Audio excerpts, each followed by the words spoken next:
Fala pessoal, sou Mauro, economista do Porquê. Começa agora mais um episódio do Economista em Tudo.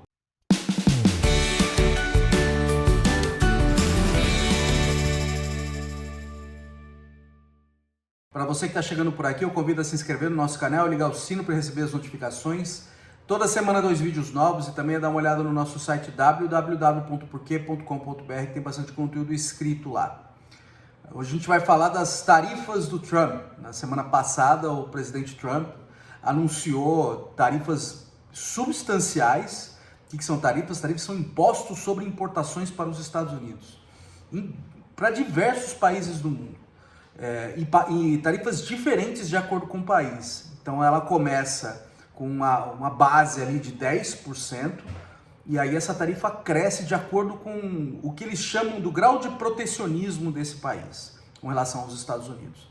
Mas que no fim das contas, a hora que você olha para os dados, a única coisa que importou para construir essa medida foi o déficit comercial dos Estados Unidos com cada país. E o que a gente viu na sequência ali foi as bolsas derretendo, né? Não só nos Estados Unidos, mas no mundo inteiro. Então o anúncio foi feito na quarta, na quinta e na sexta, a bolsa americana já caiu perto de 10%. Esse movimento deve continuar ao longo, pelo menos da segunda-feira. Estou gravando aqui na segunda de manhã. E aí, a hora que a gente olha para mercados que já estão abertos, a bolsa americana e a bolsa brasileira ainda estão fechadas quando eu estou gravando. Mas as bolsas europeias e as bolsas asiáticas, a gente já viu um movimento bem grande de queda, né? Não só pelo anúncio dos Estados Unidos, mas pela resposta também dos parceiros comerciais, em particular da China. Primeiro, por que o mercado está reagindo tão mal a esse anúncio, tá? Então, em primeiro lugar, o mercado financeiro é o lugar em que ações de empresas são transacionadas. E uma ação de uma empresa é um pedacinho dela. E quem compra a ação dessa empresa vira dono desse pedaço e tem direito a um pedaço dos lucros também dessa empresa ao longo do tempo.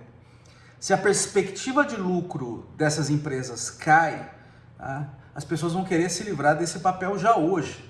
Então já hoje o preço dela reage a essa perspectiva de lucro futuro mais baixa. E o que está acontecendo aqui com essas barreiras ao comércio é que muitos dos países do mundo eles se integraram ao longo das últimas décadas, e essa integração ficou mais forte nos últimos 20 anos, principalmente por causa da integração das cadeias globais de valor, em que pedaços desse produto são produzidos em diversos países do mundo. Isso permitiu um ganho de eficiência enorme e queda nos custos.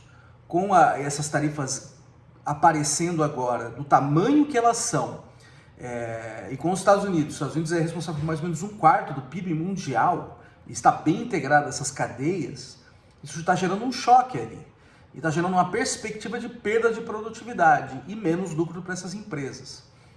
Além disso, acho que tem um canal adicional, no caso do particular do presidente Trump, que é toda essa incerteza que vem junto, tá? Então, tem esse negócio, olha, será que vai ter tarifa mesmo? Será que é um instrumento de negociação? Será que é só ameaça? Qual vai ser o tamanho? Ele está implementando agora, será que ele vai negociar depois e vai voltar atrás? E muita incerteza acontecendo também. Isso é ruim para a economia, porque quem está pensando em investir, quem está pensando em tomar uma decisão de longo prazo, tipo comprar uma casa, as pessoas já começam a ficar preocupadas com perda de emprego. Isso aí faz com que gastos, investimentos, isso tudo caia. E a economia, com isso, ela enfrenta agora um risco muito grande de recessão. Cada vez mais claro esse risco de recessão. E esse risco de recessão também prejudica o mercado financeiro na medida que as empresas estão enxergando uma economia mais fraca e os investidores estão enxergando uma economia mais fraca e o valor das empresas cai com isso. Então tudo isso junto está gerando essa reação no mercado. Mas acho que um ponto importante é o seguinte, a gente meio que já sabia disso.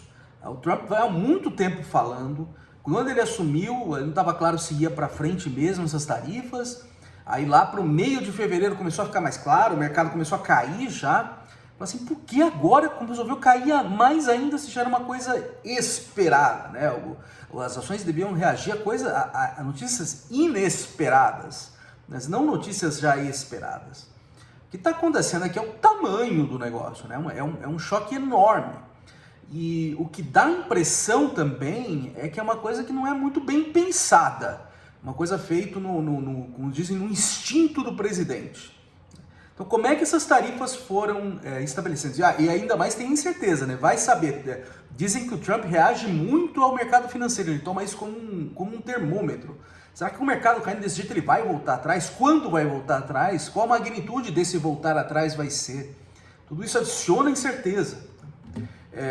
Então, como é que essas tarifas foram estabelecidas? O que eles argumentam é que depende do grau de protecionismo, quanto que o país está roubando dos Estados Unidos. Só que assim, você tem dados para isso, são tarifas, tá?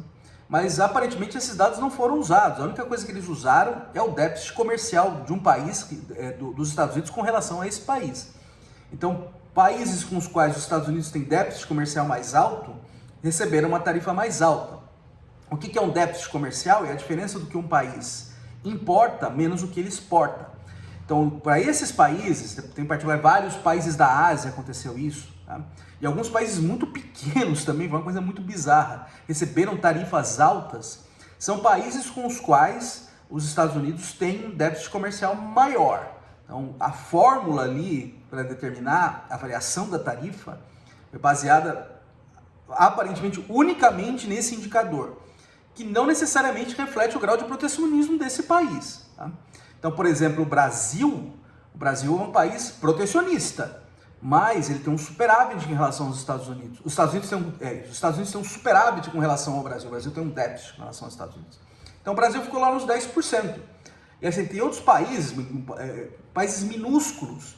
Países minúsculos, tipicamente, eles precisam ser muito liberais com o comércio, porque eles dependem muito do comércio internacional. Tá? E eles acabaram sofrendo tarifas altas. Basicamente porque eles têm um superávit com relação aos Estados Unidos. Os Estados Unidos têm um déficit com relação a eles. Então, qual que é o problema de ter um déficit comercial? Tá? Na verdade, um déficit comercial ele tem suas vantagens, ele tem seus problemas, é verdade, mas tem suas vantagens, tá? Porque quando você tem um déficit, você está basicamente consumindo mais recursos do mundo do que você está produzindo recursos do mundo. Por isso que você tem um déficit, tá? Então você está basicamente dizendo, o mundo está te sustentando um pedaço ali do teu consumo, o resto do mundo, tá? Então é ótimo, porque você não precisa vender tanto, mas recebe um monte, tá? Você não precisa abrir mão das suas coisas para receber mais. Só que ele tem um probleminha aí, óbvio que tem um probleminha, que assim, quando você tem um déficit comercial, você precisa financiar esse déficit com recursos de fora, com capital estrangeiro. Tá? E muitas vezes esses fluxos de capitais são voláteis, então você fica muito dependendo, principalmente quando eu tenho déficits persistentes, fica muito dependente desses fluxos comerciais de uma hora para outra podem virar. Tá? Então, de fato, um déficit comercial persistente ele não é uma coisa muito saudável. Tá? Não tem nada errado de ter um déficit comercial temporário que seja compensado com um superávit em determinados períodos de tempo, tá? Mas um déficit persistentemente alto realmente é um problema. Tá? Mas é o déficit total do país. Não importa se ele tem déficit superávit com país X, país Y. Tá? Isso não importa. Ele pode ter um superávit comercial com o país, um déficit com outro, essas coisas estão mais ou menos se compensando, não só compensando num determinado período do tempo, mas ao longo do tempo. Tá? O déficit com relação a um determinado país é completamente irrelevante. O que se está mirando aqui é o déficit com relação a cada país. Então aí você vai ter... Pode ser que você tenha um superávit com um determinado país, um déficit, com um determinado país, não porque aquele país está praticando protecionismo, mas porque, por exemplo, eu gosto mais dos produtos, os meus consumidores gostam mais dos produtos daquele país e acaba tendo, no fim, um déficit no fim das contas. E aí você tem muitos países pequenos que acabaram sofrendo com isso, que é uma coisa meio maluca. Então o que está dando a impressão aqui é que assim, tudo está sendo feito meio que sem pensar, com base no instinto do presidente.